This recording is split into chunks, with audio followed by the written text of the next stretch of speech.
Yo guys, welcome to my video going over the Manifesto thing and giving my opinions on it. My buddy was texting me some of the changes, so this isn't going to be like the first impressions for some of the stuff, but for some of the stuff it might be.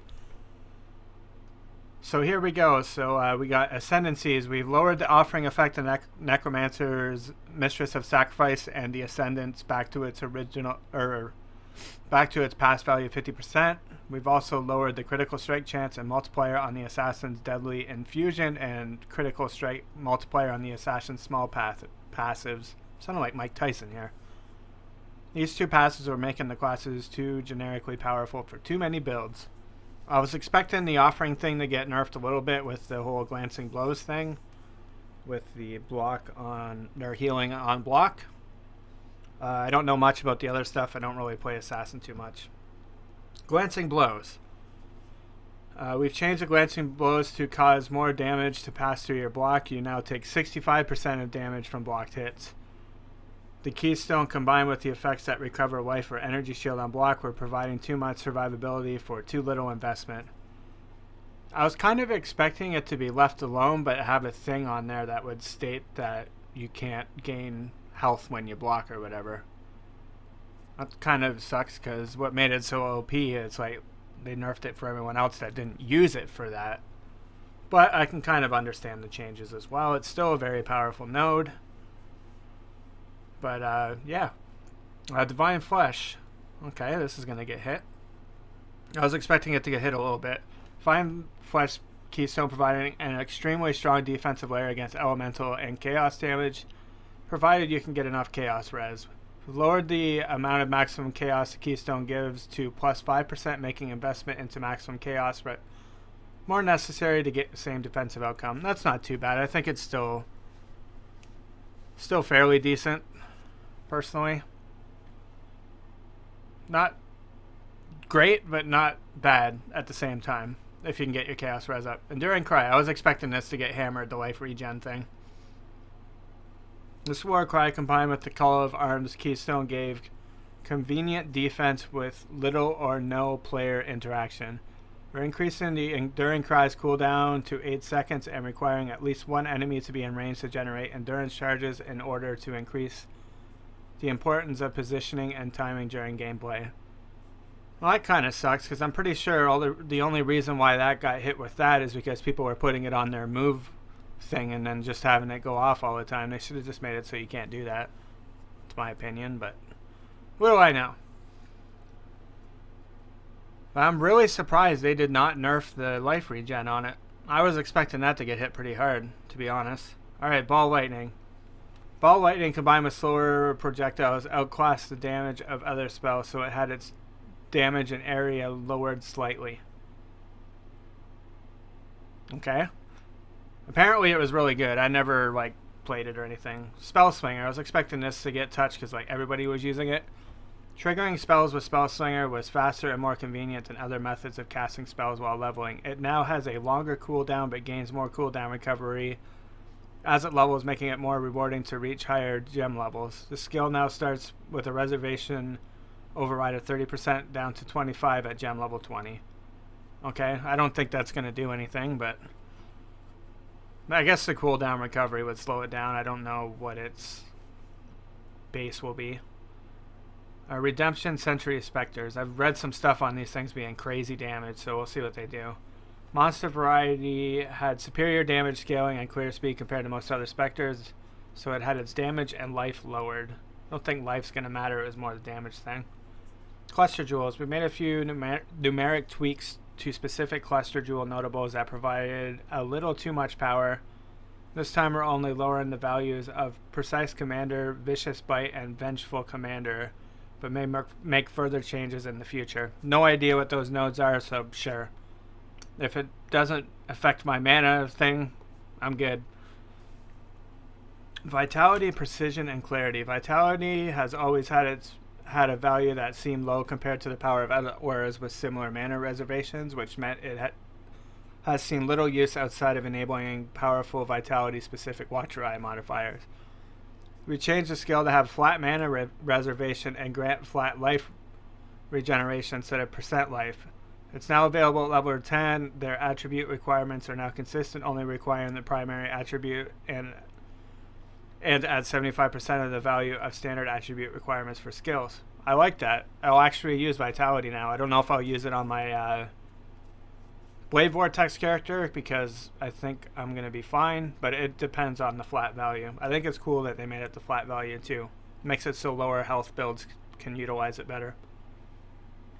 Various powerful Watcher Eye modifiers for the auras that reserve a flat amount of mana, Vitality, Precision, Clarity have had their values lowered to match the low investment required to use these auras. At the same time, we changed a small number of other specific Watcher Eye modifiers that were providing large values of recovery rate.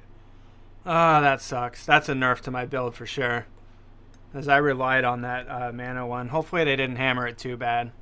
I might have to switch to using the thing that makes your auras 50% more, but you can only run one. Oh, that's a nerf to my build for sure, as that modifier was really good. Oh well, I'll make do. I'll figure it out.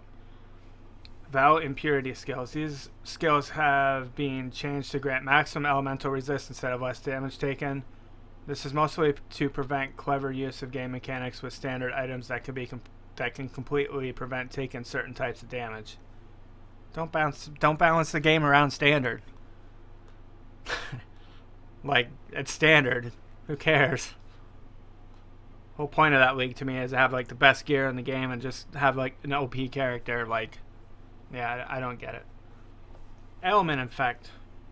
We've changed some element modifying skills like chill effect, shock effect, and chill duration and freeze durations to instead apply to all cold and lightning elements. This will allow them to affect the alternate elemental elements sap and brittle. This affects some unique items, passives, and other item modifiers. Sure. I haven't tried the shock one yet. I don't know what it's called, but yeah. Sure. I don't know if that seems like a buff, but we'll see. Projectile behavior ordering. We've changed the order that projectiles will perform special behaviors so that splitting now occurs first, followed by piercing, forking, chaining, and then returning. Is there a split thing?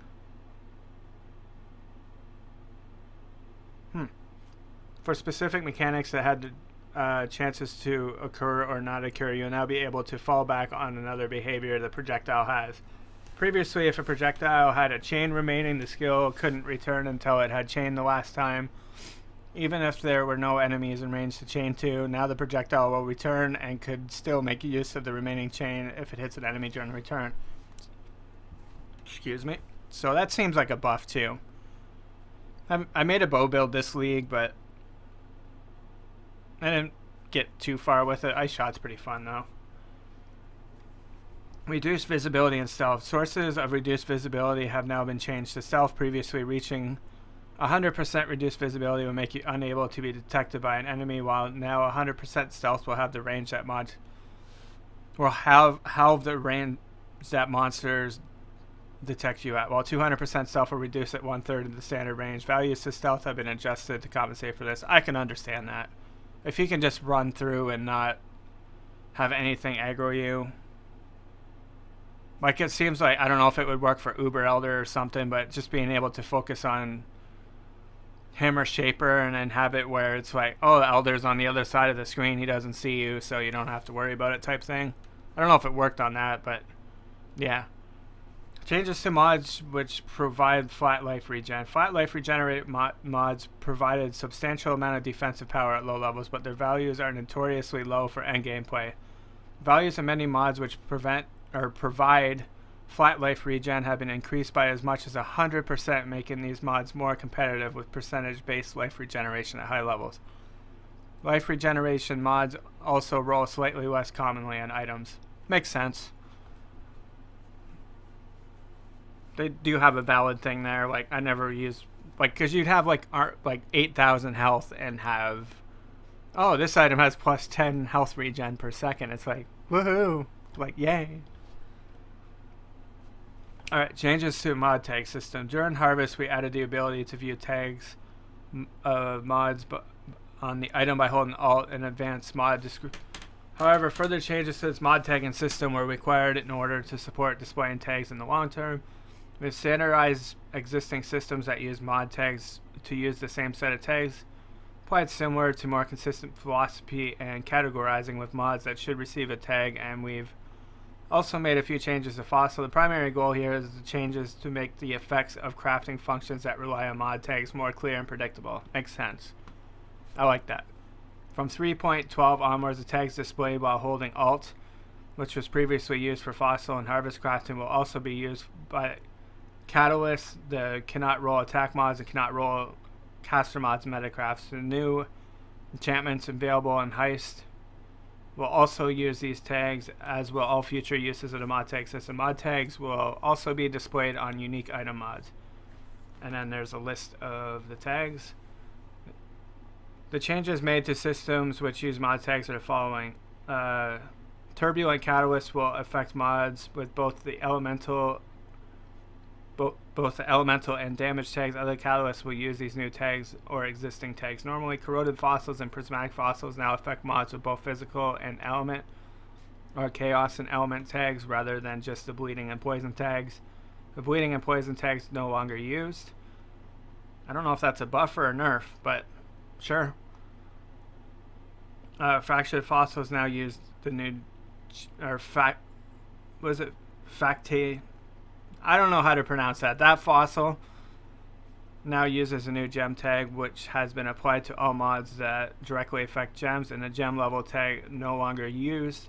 This opens up new uses for the, I'm just going to say faceted fossils while minimally impacting their existing functions. Bound fossils now also increase the likelihood of rolling curse mods in order to expand the range of uses. It's like a little bit of a nerf, but a buff at the same time. Prismatic fossils no longer separately affect the weightings of fire, cold, and lightning mods. These mods are now always also tagged as elemental. The same is true for Jagged fossils and bleeding mods. The aberrant fossil and poison mods. These aren't functional changes, but provide greater clarity to fossils. No longer have the effects described. Sure. The cannot roll attack mods, cannot roll cast mods, metacrafts now simply use the attacker caster tags. Almost done. This is pretty rough to read, especially when I'm not good at reading out loud. Alright, one more deep breath.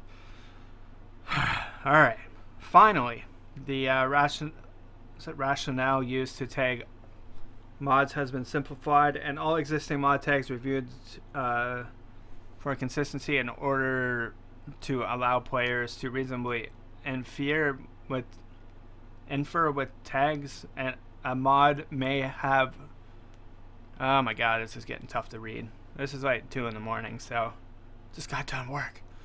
Even without viewing them directly, and summary tags are now only added to mods which specifically and directly affect the subject of the tag. Some of the main implications of this include conditional mods do not receive tags because of the condition. For example, a mod that grants damage while in full life does not receive the life tag. And a mod that grants attack speed if you've dealt a critical strike recently does not receive the critical tag. Mod that grants power charge on critical strike would receive the crit tag, since that is directly modifying the effect of the critical strike. A little confusing, but sure. I'm not a crafter, I just run lab and buy stuff. Any tag that is necessarily a subject to another tag receives both tags. Currently, this just means that all fire, cold, and lightning mods are now also elemental mods. This isn't a functional change to prismatic fossil, as mentioned above. They're used to apply the fire, cold, and lightning modifiers without explicitly describing this. A related concept is that all bleed related mods now receive the attack tag as well as the physical and element tags, since bleed can only be applied by attacks. Mods granting skills or keyworded buffs do not grant tags matching the stats of those skills or buffs. Previously, it was very inconsistent whether these tags were granted, but more minimalist approach was chosen in order to prevent many mods which grant buffs from requiring enormous amounts of tags. Mods granting notable or keystone passives do grant tags matching the stats of the passive skills. While this is inconsistent with our approach to buffs and skills, it was judged necessary for the sake of cluster jewels. Thousands of individual changes have been made to mod tags, so to assist with understanding the implications for item crafting, we've prepared a full list of mods which can roll on items with their new tags. Click here to check them out. It must be stressed that most crafting methods are not significantly affected by these changes, but specific methods for crafting items with certain combinations of mods may be impacted, and you will undoubtedly be able to find new methods with a little investigation. So there we go, that's the manifesto. I'm kind of bummed they didn't buff totems. Well, maybe my prayers will get answered in December for that. Yeah, other than that small buff or nerf to my build, I'm good. I was expecting Enduring Cry to get hammered a little more, and yeah, that seems Harvest will be out of the week soon, which I'm happy. It might even be out now as I'm recording this. I don't know how much longer it's going to take. But not bad. Not too many nerfs, which is good. I was expecting a few more, but yeah. So that's my opinion on the manifesto. Thanks for watching, guys, and I'll see you guys in Heist League.